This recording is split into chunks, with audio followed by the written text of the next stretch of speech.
बिस्मिल्लाहिर्रहमानिर्रहीम। नाज़रीन, आप देख रहे हैं कश्मीर धरती न्यूज़ और मैं हूं आपका मेज़बान मोहम्मद उमर ख़याम। इस वक्त मैं मौजूद हूं रावला कोट की एक मस्जिद कुद्स के अंदर, जहां पे आज सुबह एक बड़ा अफसोसनाक हादसा और वाक़या रिपोर्ट हुआ और नमाज फ़जर की अदायगी के फ़ौरी बाद यहाँ पे एक नमाजी को गोलियां मार के शहीद किया गया। और मैं अभी उसी मस्जिद के अंदर मौजूद हूँ और उसी सफ़ के अंदर मौजूद हूँ जहाँ पे ये अफसोसनाक वाक़या हुआ। मेरे साथ उस दौरान उस वाक़े को उसके जो आई विटनेस हैं एक भाई मौजूद हैं। ये इनसे सारी तफसीलात जानने की कोशिश करूँगा। मुझे सबसे पहले बताइएगा आपका नाम क्या और आपका ताल्लुक़ कहाँ से? बिस्मिल्लाहिर्रहमानिर्रहीम। मेरा नाम मोहम्मद शफीक है और मैं मुज़फ़्फ़राबाद से ताल्लुक़ है मेरा। मुज़फ़्फ़राबाद से ताल्लुक़ है और आप इस मस्जिद की इंतज़ामिया में?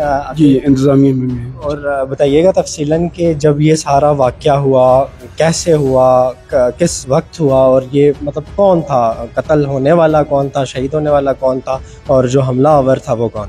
ये हमारे भाई अबू मूसा कश्मीरी भाई थे, उनके बड़े भाई थे। तो वो भी हम नमाज़ पढ़ने के लिए इकट्ठे आए तो जिस बंदे ने गोलियां मारी वो भी पहले हमारे साथ इधर उसने नमाज़ पढ़ी और नमाज़ पढ़ने के बाद हम बैठे अज़कार कर रहे थे। वो भी उठ के उसके पास एक बैग था, उसने बैग खोला और पता नहीं उसने जंजीरी बंद की या खोली, तो फिर उसने हेलमेट उठा के वो उस तरफ चला गया।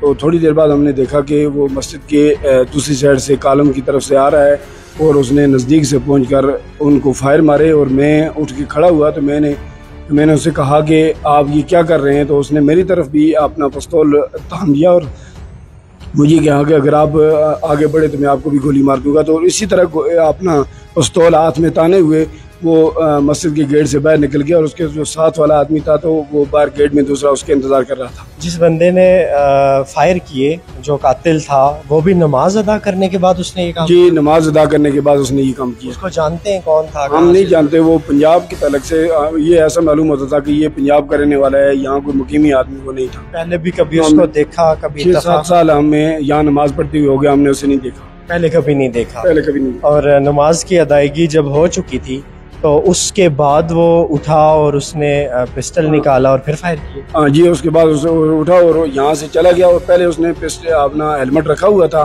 सफ के आगे। तो जब वो उठा तो उसने फायर करते वक्त हेलमेट पहन लिया। तो जब उसने फायर किया उस वक्त कितने नमाजी थे मस्जिद के अंदर? उस वक्त 3 नमाजी थे हम, एक वो कत्ल होने वाला शहीद होने वाला बंदा और 2 हम और थे। 2 आप और थे। तो जब उसने ये फायर किए तो उसके बाद आपने उसको रोकने की कोशिश नहीं की? मैं रोकने की कोशिश की लेकिन उसने मेरी तरफ पिस्तौल जब तान लिया कि आप आगे बढ़ेंगे तो आपको गोली मार दी जाएगी। तो इसी हालत में वो कहता है कि मैंने लोड करके रखा हुआ है तो आप आगे ना बढ़ें। तो इसी हालत में वो गेट से बाहर निकल गया। और जो भाई शहीद हुए इनका ताल्लुक कहाँ से था?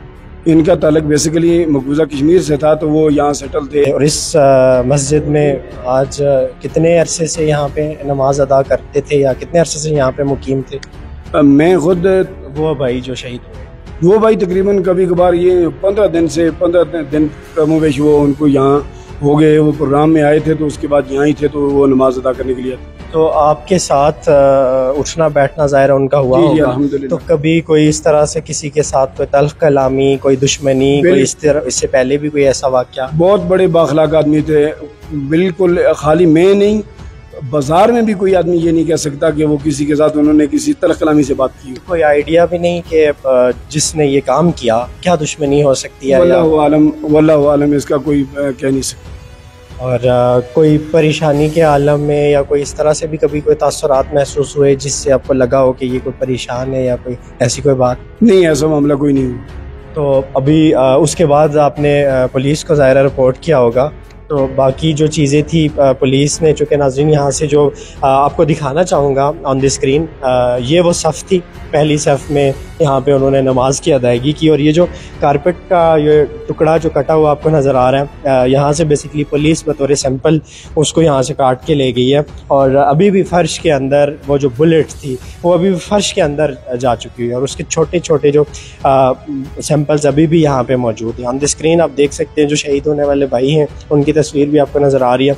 और उसी के साथ साथ मैं बताना चाहूँगा कि रावला कोट की तारीख़ में मस्जिद के अंदर एक नमाजी को गोलियां मार के शहीद कर देना ये पहली दफ़ा का इस तरह का वाक़या यहाँ पे रिपोर्ट हो रहा है।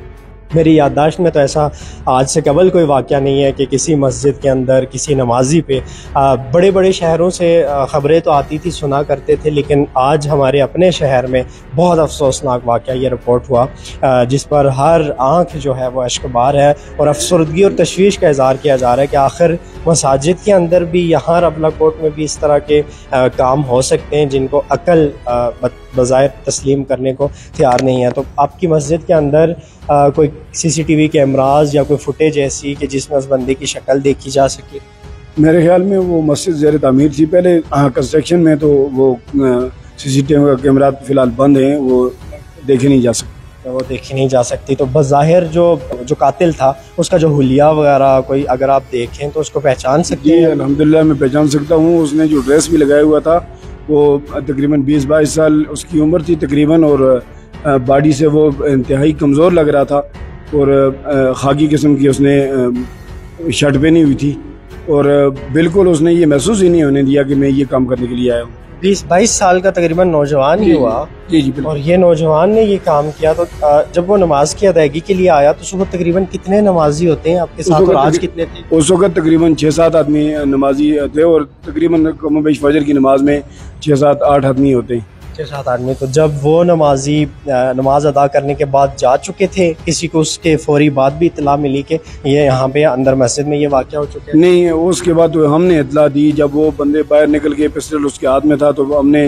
जाके हमारे वो कारियाँ अमजद साहब हैं, तो उनको हमने ये बताया कि ये नीचे ये वाक़या हो चुका है, तो आप बाहर निकलें। तो वो भी इसी तरह रोने में वो बाहर निकले चीखों पुकार के साथ। तो हमने सारे मस्जिद के इंतज़ामिया को जो जितने भी थे उन्होंने हमें इत्तला दी कि मस्जिद के नीचे ये वाक़या हो चुका है। तो आपने जैसे जिक्र किया कि उसके पास हेलमेट था, तो इट मीन्स कि वो शायद बाइक पे हुआ हो। तो बाइक क्या गाड़ी जो भी था मस्जिद के बाहर पार्क था या मेन रोड पे, कोई देखा भी आपने कि वापस वो किस पे फरार हुआ? बाद में यही मोटरसाइकिल देखा गया। वो कारी अमजद साहब जब देखा तो वो पिस्टल उसके हाथ में था, तो वो मोटरसाइकिल पे फरार हुए। मोटरसाइकिल पे फरार हुआ। और चूँकि अभी मामला ज़ेर कार है, पुलिस इस पर इन्वेस्टिगेट कर रही है। अभी मुख्तलिफ जो यहाँ पे जो सराउंडिंग्स में जो कैमरा जात वगैरह हैं, जाहिर सी बात है उनकी CCTV फुटेज भी हासिल करने की कोशिश की जाएगी। और इस केस को लेके, इस बड़े शदीद, मैं समझता हूँ कि एक अफसोसनाक वाक़े को लेके जिस तरह की अपडेट जैसे ही सामने आती है उससे भी वक्तन फ़वक्तन आपको अपडेट करता रहूँगा। इसी पैगाम के साथ आपसे इजाज़त चाहूँगा। अल्लाह मेरा और आप सबका हामी और नासिर।